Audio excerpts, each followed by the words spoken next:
Eu queria que a gente pudesse, nesse momento, abrir a palavra do Senhor no Evangelho segundo o relato de Lucas. No Evangelho de Lucas, capítulo 19,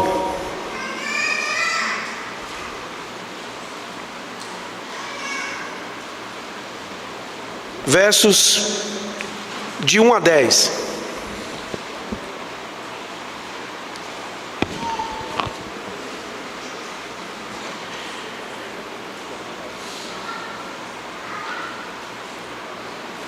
Eu quero que a gente possa fazer junto essa leitura.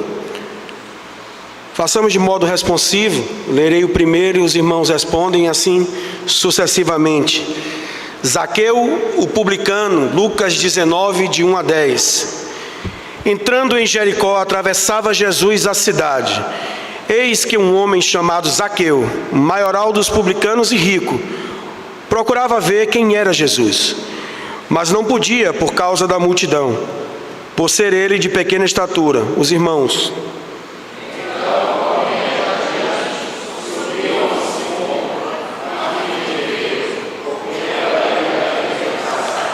Quando Jesus chegou àquele lugar, olhando para cima, disse-lhe: Zaqueu, desce depressa, pois me convém ficar hoje em tua casa.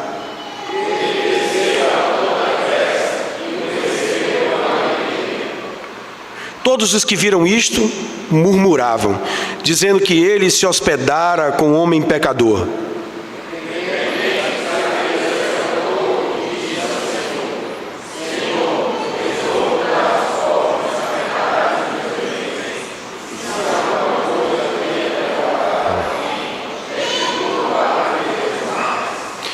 Então Jesus lhe disse: hoje houve salvação nesta casa, pois que também este é o filho de Abraão, porque o Filho do Homem veio buscar e salvar o perdido.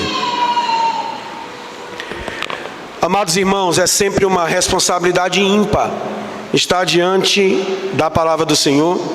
Eu tenho dito isso todas as vezes que tenho a oportunidade de assim fazê-lo.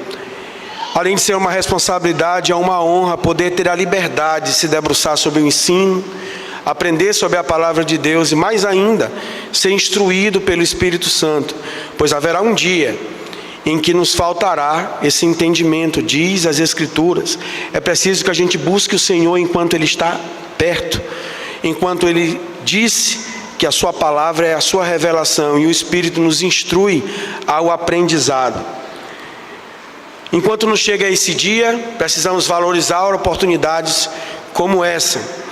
E também porque o nosso país, o nosso estado e a nossa cidade também ainda nos estão permitindo isso, pois há lugares em que isso já está sendo proibido.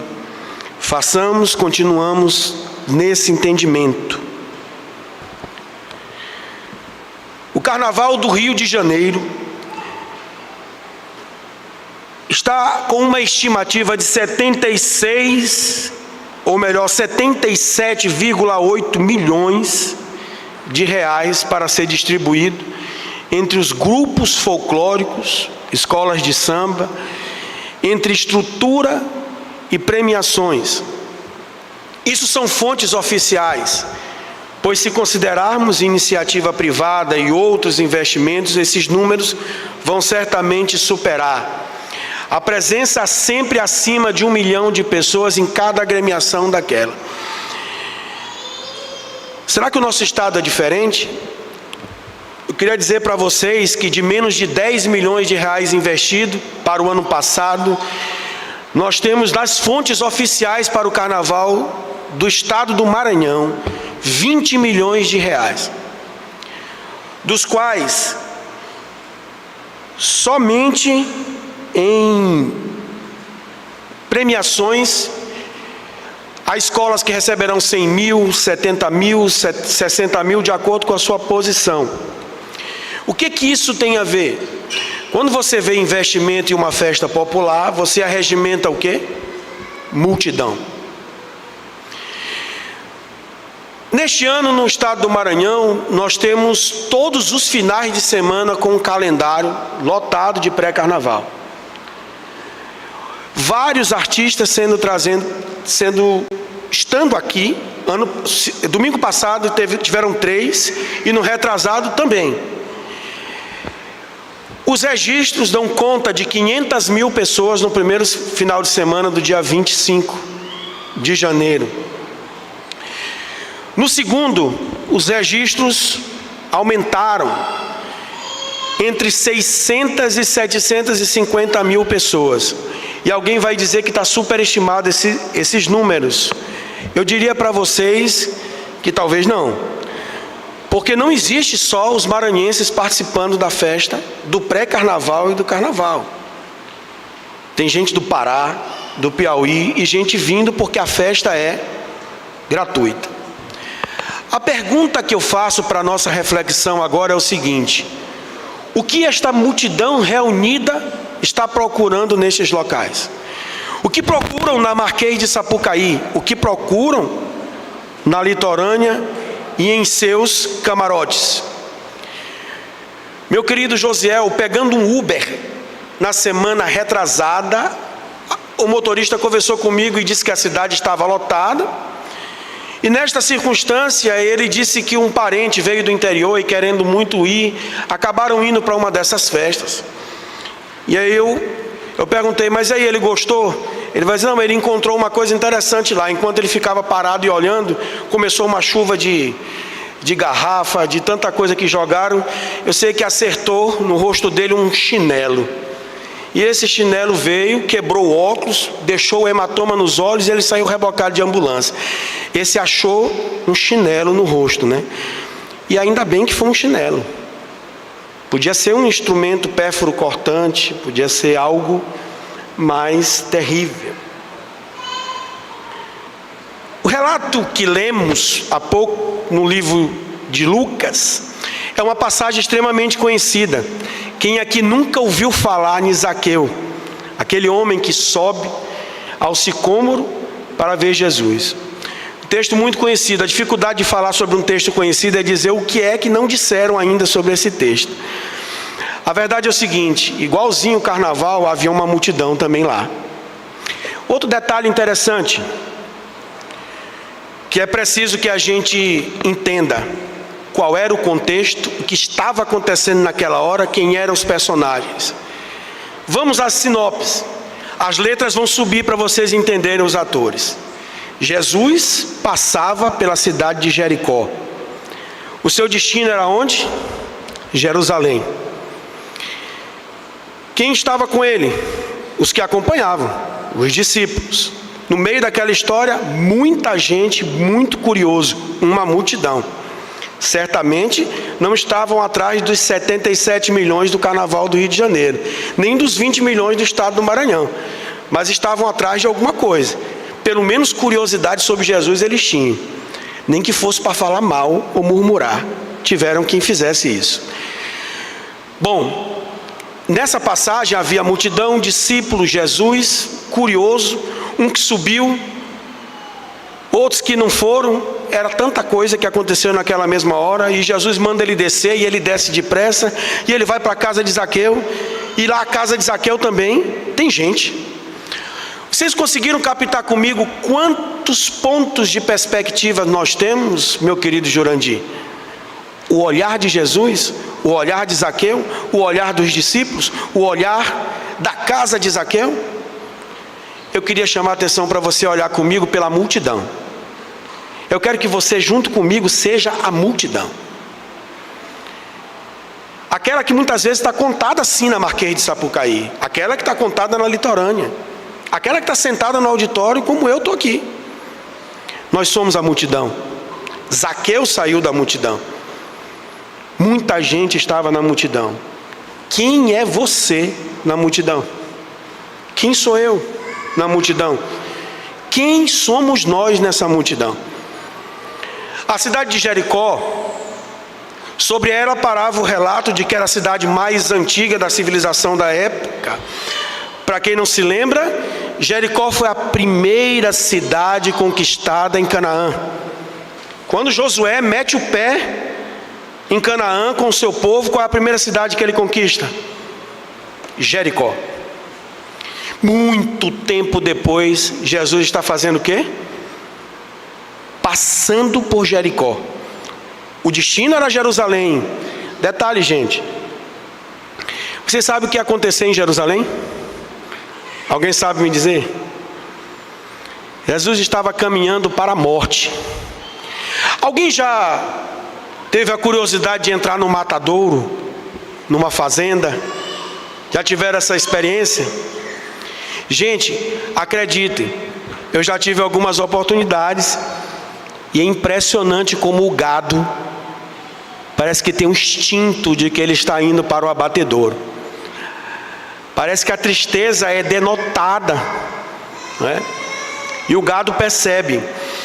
Curiosamente, lá onde é feito o matadouro, o cheiro é muito forte, né? Quem aqui já teve essa oportunidade pode levantar a mão. É impressionante. Curiosamente, o sentimento paira para a gente uma angústia, causa uma angústia. E quem está falando aqui, gente, viu? Não é a Luísa Mel, não, que defende os animais. É quem gosta de picanha mesmo. Sou eu. Eu como picanha. Mas é um sentimento de morte. Jesus estava caminhando para o Gólgota, para o Calvário. Ele sabia que morreria. Eu queria só que vocês acompanhassem comigo. Se você for olhar relatos para trás, nós estamos em Lucas 19. Se você olhar o 18, você vai ver Jesus fazendo outras coisas, também no caminho. Cura de um cego de Jericó, está em Lucas 18. E ele tem várias outras situações, tanto no 18 como no 17, no 16, no 18 ainda, né? Você tem Jesus abençoando as crianças. Tem um outro confronto entre um fariseu e um publicano. Tem a cura dos 10 leprosos, Lucas 17. E há relatos onde você percebe toda essa dificuldade que o Senhor tinha no seu caminho para a própria morte, encontrando pessoas que precisavam dele. Sabia que a gente, muitas vezes, atarefado pela vida, nós não olhamos as circunstâncias que estão ao nosso lado. E a gente justifica elas diante da nossa agenda. A gente diz, eu não consegui te dar atenção porque eu tenho um compromisso agora. Na verdade, eu tenho uma reunião agora, por isso que eu não respondi sua mensagem. Não, na verdade, eu tenho uma viagem agora para fazer, eu nem vi, nem te ouvi. A gente bina as pessoas, não atende o telefone porque a gente tem uma agenda lotada. O homem estava indo para morrer. Imagina quem de nós, hein, Cíntia, quando a gente recebe aquela notícia que a gente tem que fazer um exame, está procurando, esperando um diagnóstico de uma possível doença, né? A gente já fica sobressaltado, a gente fica tão ruim. Já passamos por isso, né, Daniele, várias vezes. Estamos às voltas de mais uma cirurgia, não é verdade? E a gente fica nisso. Não é, meu querido Paulo? Quantos pacientes você, antes de curar o próprio problema físico, tem que ter a conversa com a alma? Difícil, né? E o Senhor Jesus sabia que ia morrer. Aí você vai dizer para mim, Saulo, Jesus não conta. É porque ele era Deus. Meus irmãos, Jesus desceu do seu trono de graça, da sua divindade exclusiva, para se fazer homem também. E ele sentiu tudo como homem. Acreditem nisso. Acreditem nisso. Jesus sofreu medo, angústia, dor. Tudo isso era real. Não tem quem não se impacte sabendo que seria crucificado. Outro dia o nosso presbítero Tiago fez uma das pregações aqui e ele circunstanciou e detalhou item por item daquele sofrimento de Cristo. É doído, foi doído e precisa doer na gente, a gente precisa se lembrar. Mas o Senhor teve tempo para curar tanta gente no meio desse caminho. Era paralítico, era cego, era coxo, e Ele foi curando. Tinha gente que estava à beira de Jericó, e Zaqueu, minha querida Camila, estava em Jericó. Antes de chegar em Jericó, ele fez essas curas. Detalhe, prestem bem atenção, que estas curas, elas envolvem dois tipos de pessoas diferentes. Seja muitas vezes no gênero, seja muitas vezes na classe social, seja na própria condição. Uma coisa os igualava: todos necessitavam de cura. O cego não enxergava nada, estava numa condição de prostrado, precisava se levantar para ver. E Jesus lhe abriu os olhos e viu. O coxo era alguém que estava no chão, e Jesus disse: levanta e anda. E quando foi com Zaqueu? Vocês perceberam onde ele estava? Lá em cima. Talvez isso seja especialmente representativo. Classes sociais muitas vezes nos definem na posição de hierarquia que estamos. A diferença muito grande entre um mendigo, alguém que precisava da salvação de Cristo, que nem sequer andava, de alguém que não enxergava, para ouvir de Jesus: levanta e anda. E para Zaqueu, ele disse: pode descer daí. Talvez a situação de Zaqueu fosse exatamente essa. Quantos de nós estamos precisando descer? E descer depressa, igualzinho Zaqueu desceu. Sabe por quê? Porque a cura, ela não é só física. Se o coxo precisava se levantar e andar, o cego precisava abrir os olhos e ver, isso tudo são ressecções físicas que Deus vai tratando naquele corpo enfermo. Tem ressecção que é preciso fazer na alma, expelir o pecado. Acreditem, Zaqueu sofreu uma cirurgia na hora. Desce daí, sai dessa tua empáfia, eu vou cortar o teu rabo na pipa, tá bom, Zaqueu? Desce daí. Outra coisa, antes que as pessoas e as músicas digam, do ponto de vista antropocêntrico, e diga que Zaqueu procurou a Jesus, encontrou Jesus, queria ver Jesus, como Zaqueu, quero subir o mais alto que eu puder, só para te ver. Está errado, meu irmão. Se você cantou até aqui, está tudo errado. E se você quiser subir só para te ver, eu vou dizer que você vai despencar sem ver nada. Porque observem o texto, como ele é claro em dizer para a gente.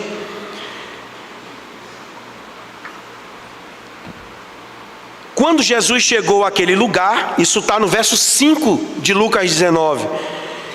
Olhando para cima, disse-lhe: Zaqueu, desce depressa, pois o quê? Repitam comigo: pois me convém.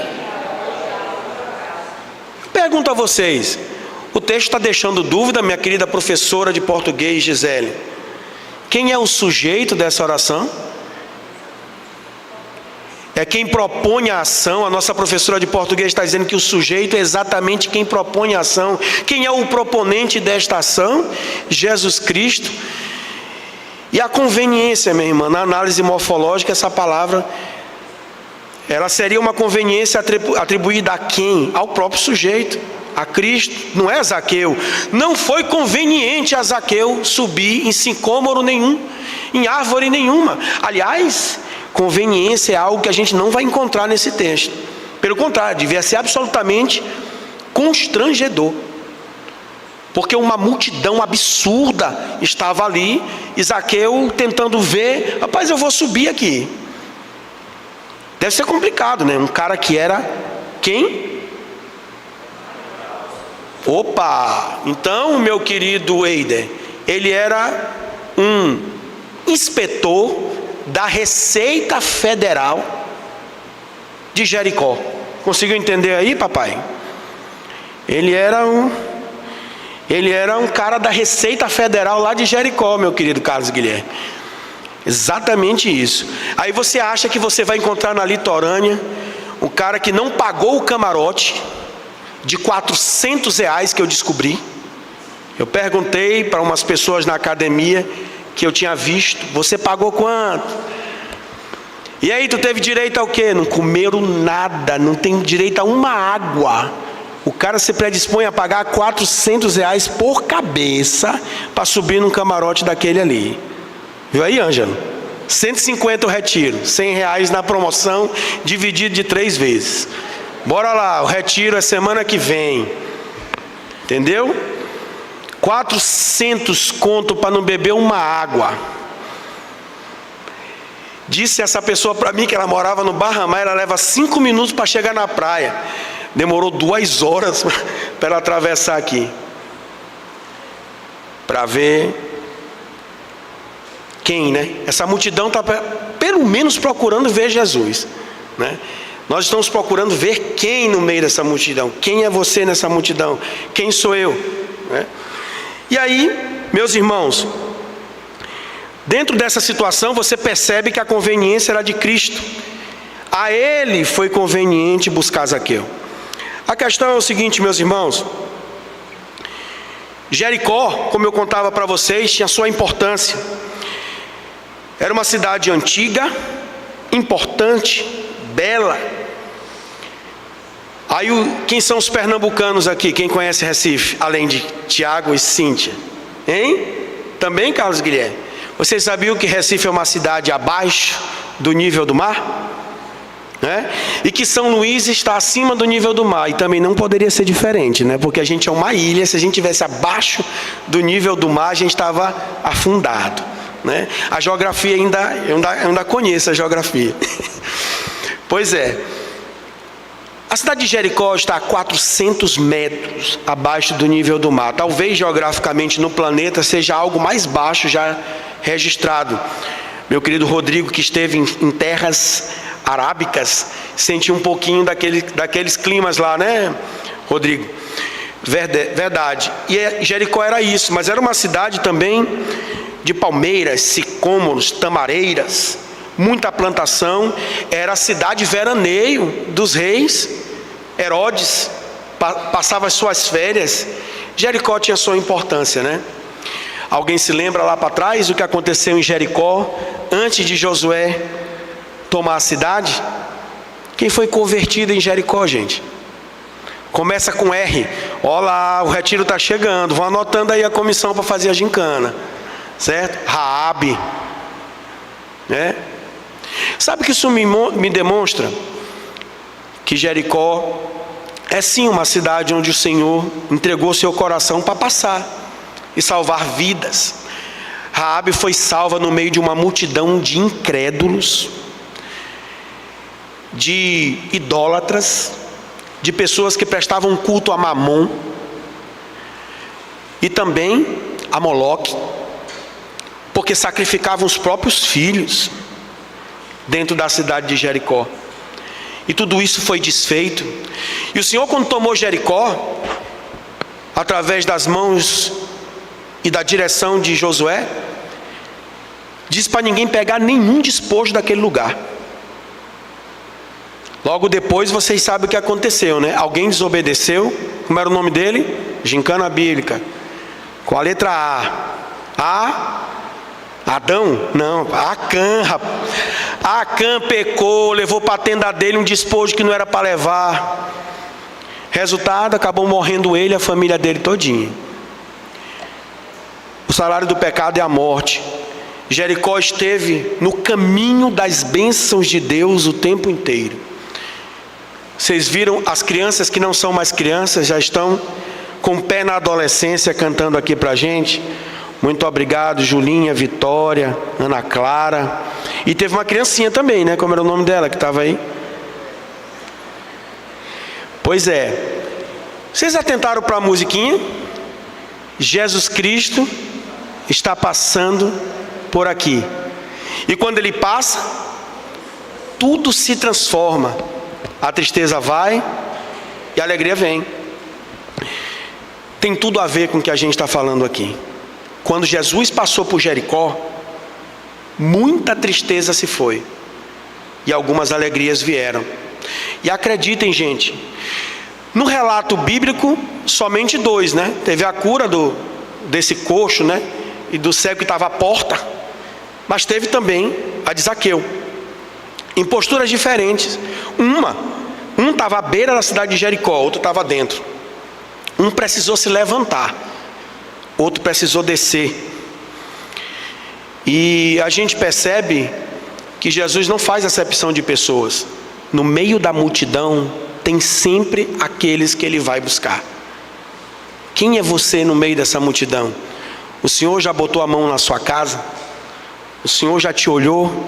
O Senhor já mandou tu te levantar ou já mandou você descer?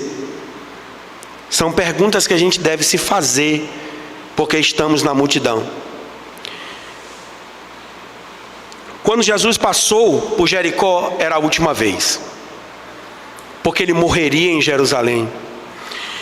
E sendo a última vez, Deus deu mais uma oportunidade à cidade de Jericó.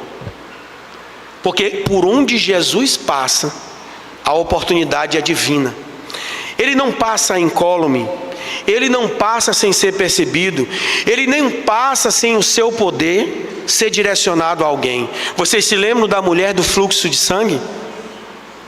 E era tanta gente, tanta multidão, e ela se arrastou. E ela dizia com toda a sua fé: se ao menos tocar nas vestes dele, eu serei curado. E quando ela toca, minha querida Camila, Jesus disse: alguém me tocou. E as multidões te apertam, Senhor Jesus. Tu diz: quem te tocou? Alguém me tocou. De mim saiu o poder. A sua fé tem te permitido tocar as vestes do Senhor? Os seus lábios têm proferido um novo cântico de louvor? O seu coração tem pulsado pela presença do nosso Senhor Jesus em toda e qualquer circunstância? É o que Ele faz quando Ele passa. Ele transforma, Ele traz bênçãos. Amados irmãos, todos nós sabemos que as civilizações antigas, em suas estatísticas, não contavam mulheres, não contavam crianças, e as pessoas que tinham defeitos físicos também para nada serviam.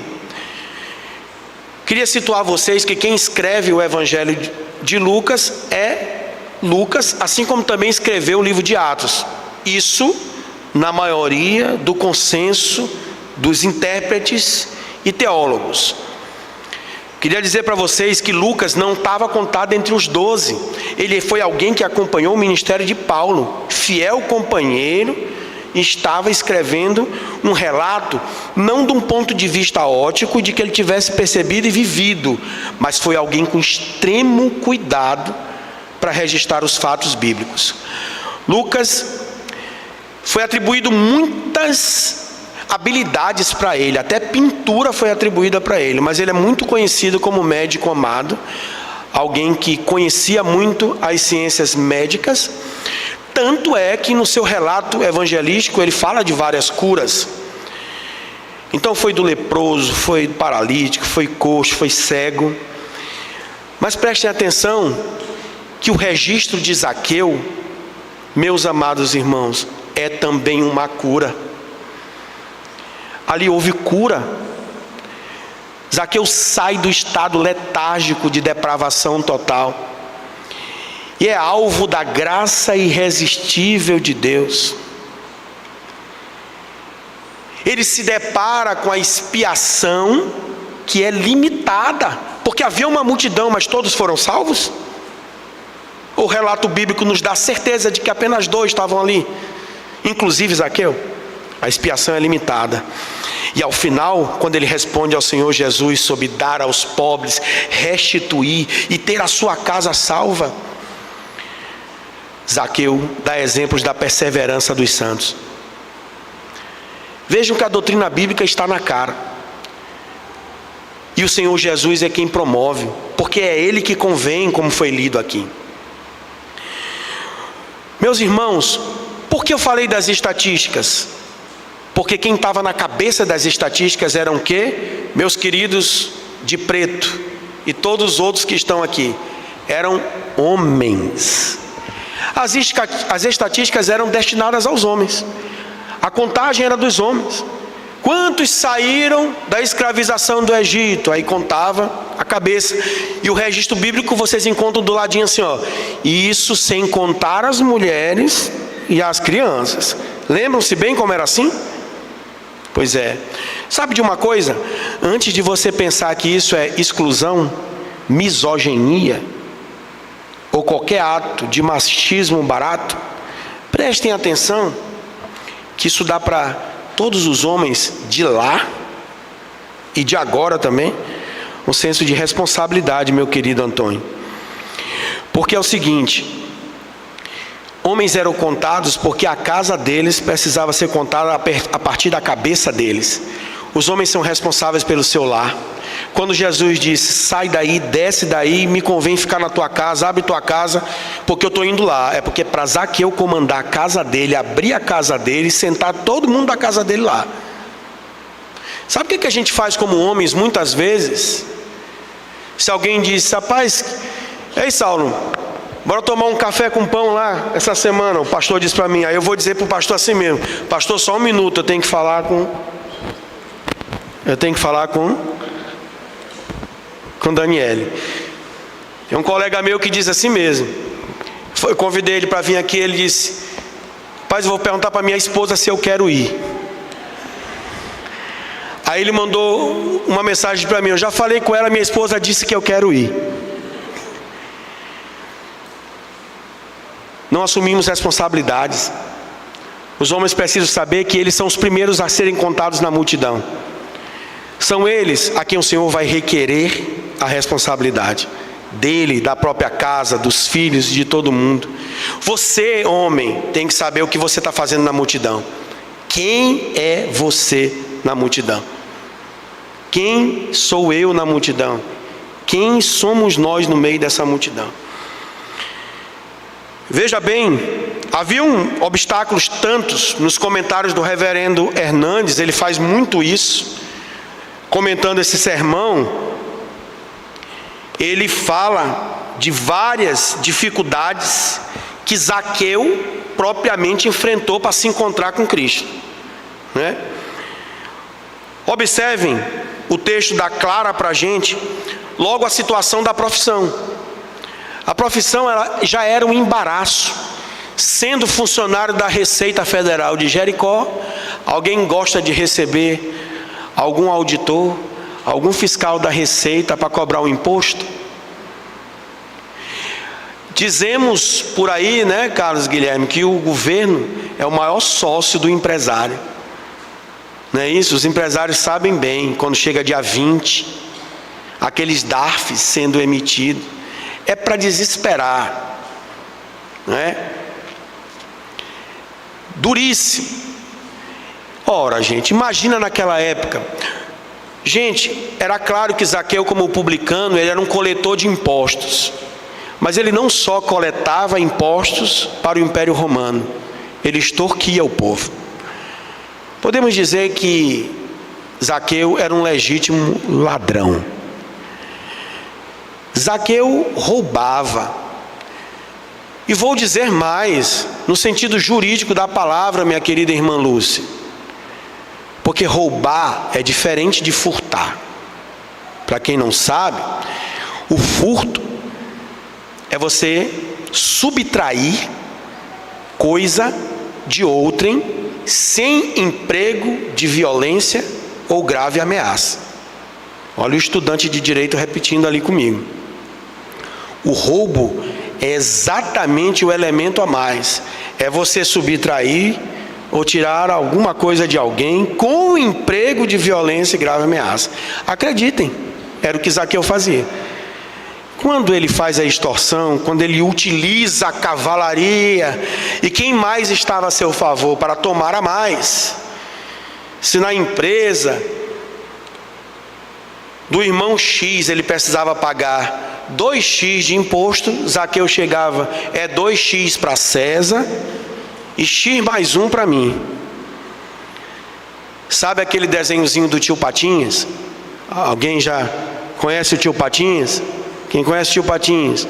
Vamos dividir essas 20 moedinhas. Uma para ti, 2 para mim. 2 para ti, 5 para mim. 5 para ti, 10 para mim, acabou. Entendeu? Ele era assim. Então não era difícil entender que na profissão de Zaqueu ele era detestado. Então ele teve que subir mesmo numa árvore, porque ninguém ia dar espaço para ele. A profissão era difícil. A sua profissão tem impedido de você encontrar Jesus? Pense nisso. Reflita.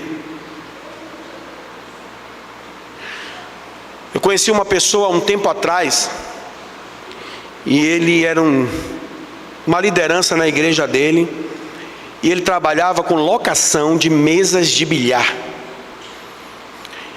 E ele se sentiu questionado sobre o que ele fazia, disse que ele não era muito bem aceito, entendido. E ele então percebeu que ele precisava mudar. Ele queria mudar porque ele não queria ficar assim. Então ele entendeu que a profissão estava atrapalhando. Ele mudou o ramo por causa disso. Aqui não vai nenhuma indicação do que é certo e o que é errado, mas algo que incomodou ele. Zaqueu tinha essa profissão. E essa profissão causava um obstáculo. O próprio status social já era assim, né? Porque Zaqueu era um homem rico. E o próprio Cristo tinha falado há pouco tempo sobre a dificuldade de um rico entrar no reino dos céus. E sabe por que é difícil? Porque o coração está atrelado ao dinheiro. O problema não é a riqueza, é onde você colocou o seu coração. Outro obstáculo é a estatura. Baixinho. E tem pessoas que se incomodam com os baixinhos, né? E o baixinho também muitas vezes se incomoda com ele. É por isso que tem uns que se vestem de palhaço e usam uma perna de pau, não é isso, meu querido diácono Augusto e o diácono Petrônio? De vez em quando eles têm que conversar com uns caras aí de perna de pau, que ficam atrapalhando o trânsito ali. É difícil mesmo. São os baixinhos. Zaqueu se sentia perturbado porque a sua estatura o impedia. Mas eu quero trazer para vocês, para a gente refletir sobre finalmente aqui, é o ângulo da multidão. A multidão por si só, ela é um impeditivo para qualquer um que queira chegar ao seu objetivo. E é esse ângulo da multidão que eu quero compartilhar com vocês nesta manhã. É isso que eu quero finalizar dizendo. A multidão, ela é muitas vezes aterrorizadora, ela causa medo, ela causa obstáculo. Tem gente que nem vai para o lazer por causa da multidão. Eu não vou, é muita gente. Tem muita gente que não vai para isso aí porque é muita gente. Louvado seja Deus, porque é cruel mesmo. Pior é alguém pagar 400 para entrar no camarote e não beber nem água, né? Esse aí também foi o que mais me impressionou. As multidões são impeditivos para quem tem limites. Assistindo o jornal, depois do primeiro pré-carnaval, de manhã cedinho eles mostraram 500 mil pessoas na litorânea. Mas o mais impressionante, meus irmãos, foi eu encontrar uma mocinha jovem. Ela não tinha nem 25 anos. Ela estava com o pé todo, a perna toda engessada. E ela estava em cima do trio. A pergunta foi como ela conseguiu subir. Eu logo me lembrei de Zaqueu. A diferença é muito clara. Ela subiu ali porque ela queria ver alguma coisa. Zaqueu também subiu no sicômoro porque queria ver alguma coisa. A diferença é que ela não viu nada que prestava. E Zaqueu se encontrou com Jesus. Onde você tem subido na multidão? Onde você tem colocado as suas escadas? Qual andar você tem acessado na sua carreira? Para onde você quer subir mesmo, meu irmão? Se pergunte. Eu estou me perguntando até hoje, depois que eu vi aquela menina com o pé quebrado lá em cima. Como que ela subiu ali? Para piorar, meu irmão, do lado dela tinha uma grávida. Que eu também não sei como foi que ela subiu lá. Entendeu? São coisas impressionantes na multidão.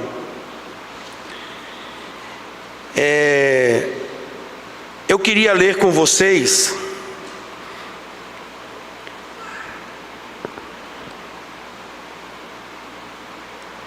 o homem chamado Zaqueu, o maioral dos publicanos, procurava ver quem era Jesus. Ali não se está dizendo que Zaqueu tinha qualquer percepção ou entendimento de quem era Jesus. A curiosidade o batia.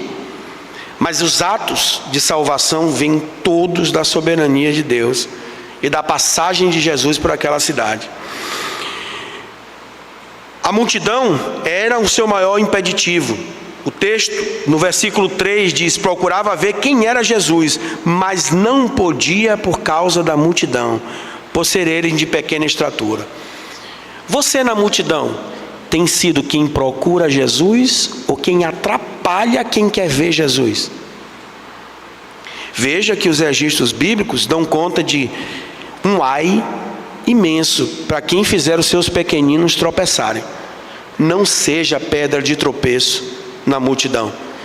Não seja quem atrapalha a visão de Jesus. A gente passava um videozinho aí na comissão do retiro, só para sorrir mesmo, e tinha 2 jovens conversando: eu não vou para o retiro, acho que está muito caro. O videozinho mostrava isso. Não, é uma porção de gente que eu não conheço, nunca vi essa pessoa na minha vida. Não vou não. Aí tinha um rapazinho do lado dela falando assim: não vai mesmo não. Como é que é o carnaval? O carnaval esse ano vai ser muito bom, é tudo de graça, cheio de artista. Vai ter muita bebida, muita coisa. Aí a menina dizia assim: eu gostei de ti. Como é o teu nome? Satanás. Esse era o vídeo. Curiosamente, na multidão nós temos muitas vozes. E a maioria dessas vozes são vozes do inimigo. Você está indo para distante. Na multidão, o canto é atrativo. Na multidão, o olhar é sedutor. Na multidão, o tesouro é farto. Na multidão, os desejos são promovidos.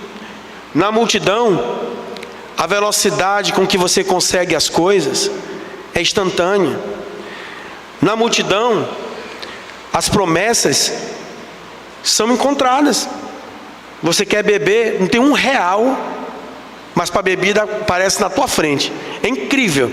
Vocês já repararam que boa parte dos alcoólatras não tem dinheiro, mas não falta bebida para ele? Alguém já se fez essa pergunta? Eu me faço todo dia. Como que essa pessoa todo dia tem bebida para ele? E ele não tem R$1. Incrível, né? É isso, é a multidão. Diz mais o texto bíblico. Quando ele olha para cima, que ele encontra Zaqueu, o texto é claro, como eu já li, a conveniência de Cristo. Ele fala: desce depressa, mas aí chega o maior impacto da multidão, que eu quero finalizar. Versículo 6: ele desceu a toda pressa e o recebeu com alegria. A questão é o seguinte, gente: se você desce a um chamado de Cristo, e este chamado é irresistível, é impossível você estar diante de Deus de forma forçada, triste, melancólico. Eu vim porque me convidaram, eu nem queria estar aqui. Se você é tocado realmente pelo poder transformador do Senhor, a sua alegria é instantânea. Não só Jesus disse para Zaqueu: desce depressa, como ele o fez. Versículo 6: ele a toda pressa desceu e o recebeu com alegria. Todos os que viram isto murmuravam, dizendo que ele se hospedara com um homem pecador. Esse é o segundo ponto na multidão que eu gostaria que você, nem eu, se encontrasse: a murmuração. Muitas vezes nós somos aqueles que sentam na arquibancada para tirar a flecha. A gente está sempre olhando o defeito em alguma coisa. Aquilo não podia ter acontecido, você não devia ter ido, eu não quero ir, para quê? Quem é esse que se fez profeta no meio de nós? Disseram os fariseus. Disseram mais tanta coisa sobre Jesus. Mas vem cá, como é que esse daí é Jesus, se ele não é o filho de José com Maria, não é o carpinteiro? Como? Ah, ele está expelindo demônio, é porque ele é o maioral dos demônios, de Beelzebu. Olha a blasfêmia. Falaram muita coisa de Jesus. Temos falado o que é certo acerca de Jesus? Aí você vai dizer para mim: Saulo, de jeito nenhum, eu nunca falei mal de Jesus. Onde é que eu vou fazer um negócio desse?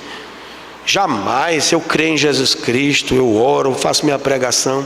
Deixa eu falar uma coisa para vocês: muitas vezes não falamos com os lábios, meus queridos Ata e Hanan. Tão bom vê-los aqui de volta. Não falamos quando proferimos palavras, mas falamos quando andamos, quando olhamos, quando nos ausentamos, quando nos omitimos, quando pensamos, quando vivemos.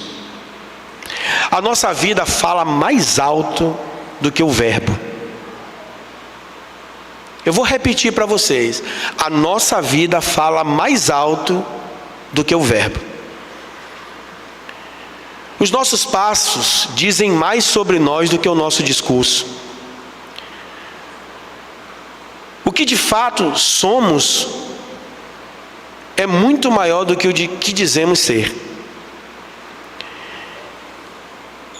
Zaqueu, no relato bíblico, usa os últimos versos dessa passagem, 8, 9 e 10. Entre mentes, Zaqueu se levantou e disse ao Senhor. E aqui é a grande finalização da multidão: Senhor, resolvo dar aos pobres metade dos meus bens.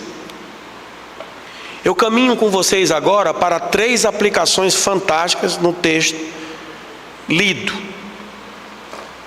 Nós, na multidão, quando somos olhados verdadeiramente por Deus, na ação imediata do seu Filho Jesus Cristo e por obra do Espírito Santo, nós experimentamos 3 coisas maravilhosas na vida da gente.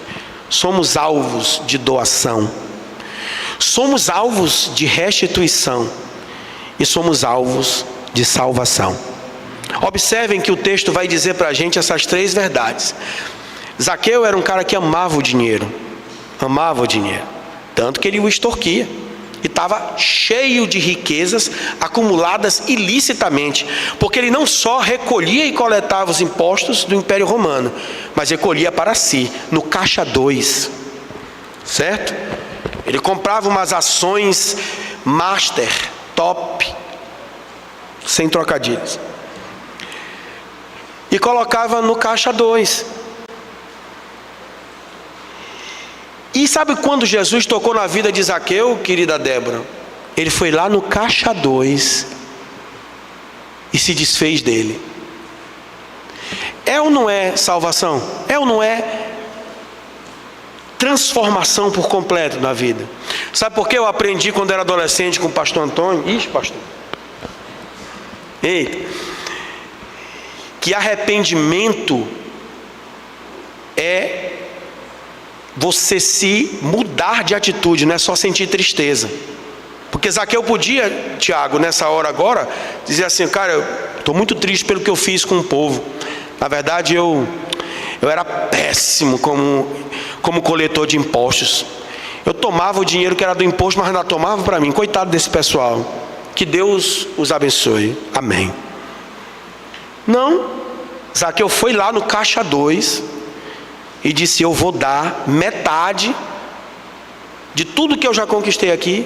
Isso é bem sinal de que metade do que ele tinha era ilícito, né? Vou dar aos pobres.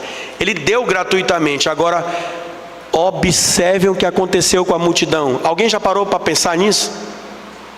Aquela mesma multidão que estava um versículo atrás dizendo e murmurando: esse Jesus está se encontrando com esse publicano, isso é um pecador. Sabia que foram eles mesmos que receberam essa doação? Acompanharam comigo o raciocínio?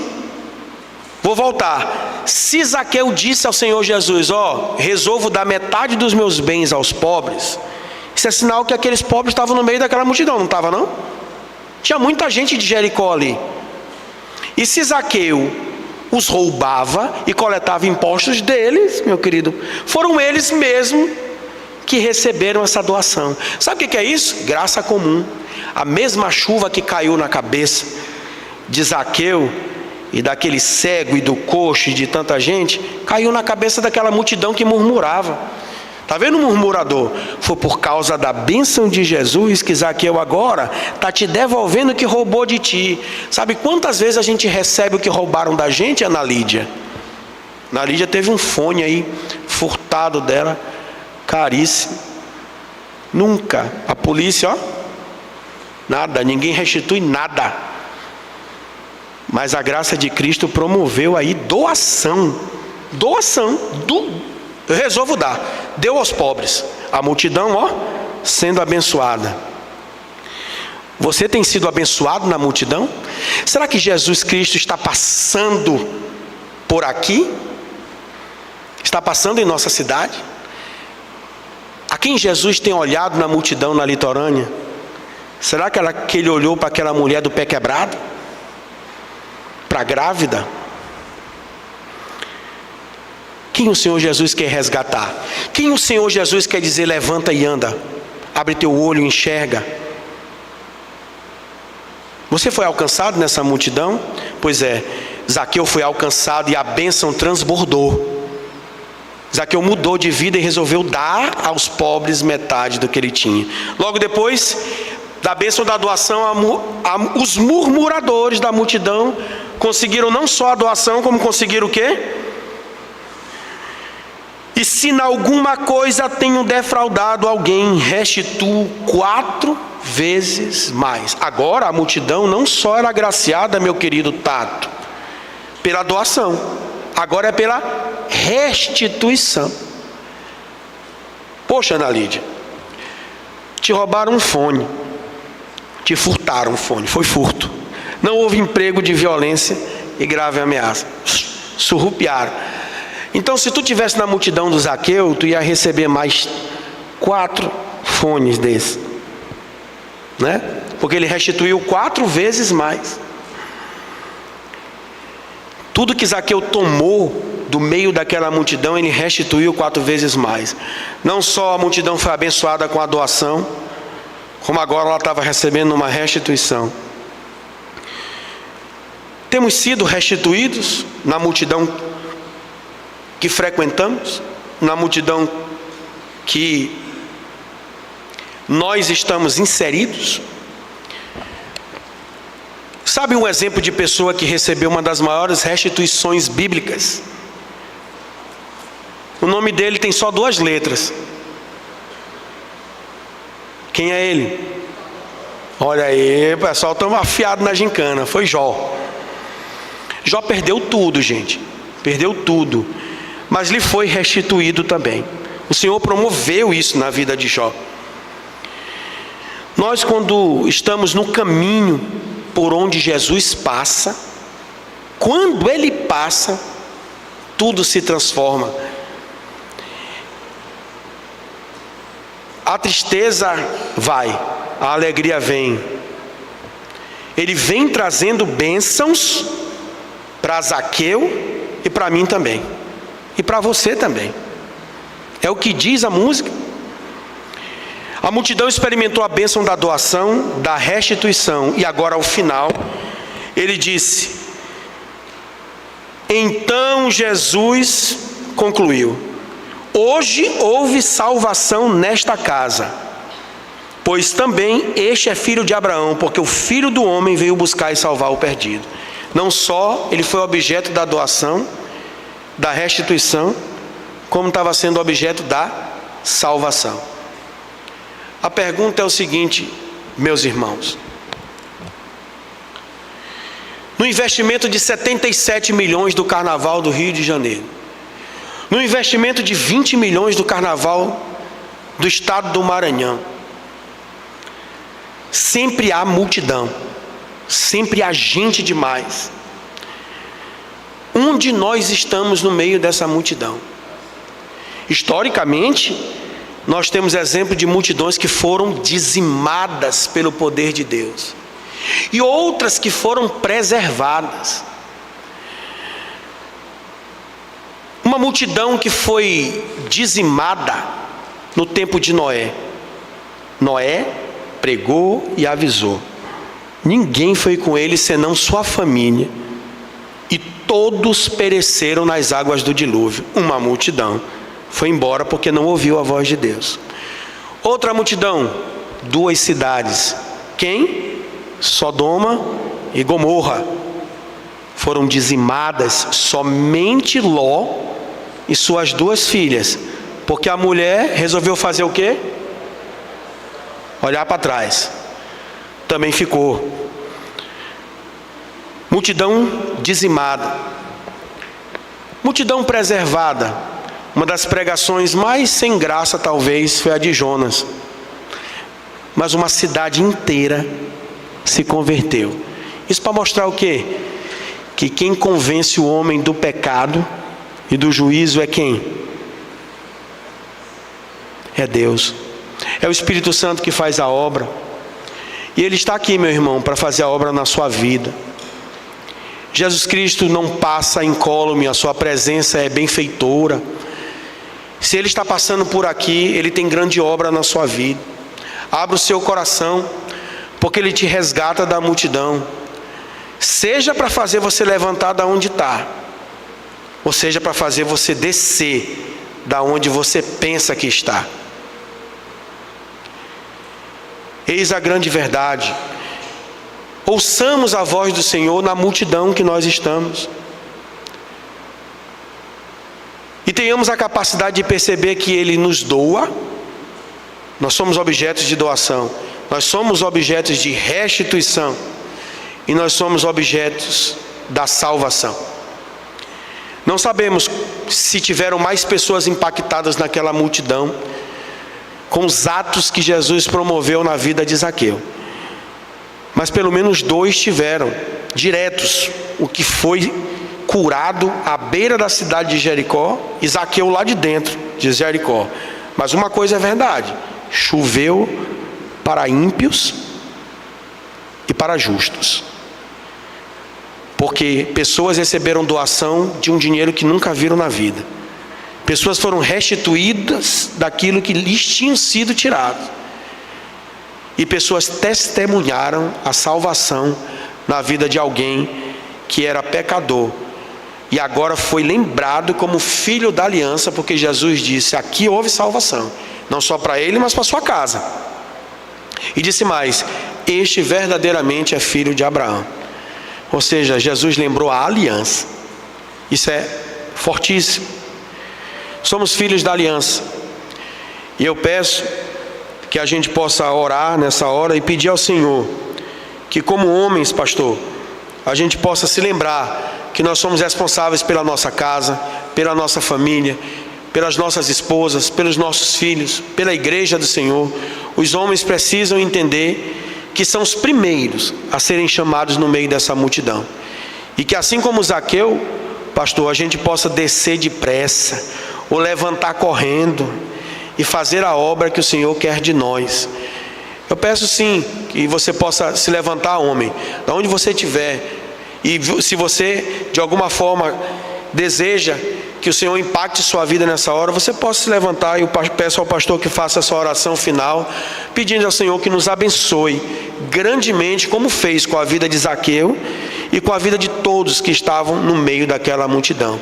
Que Deus nos abençoe grandemente.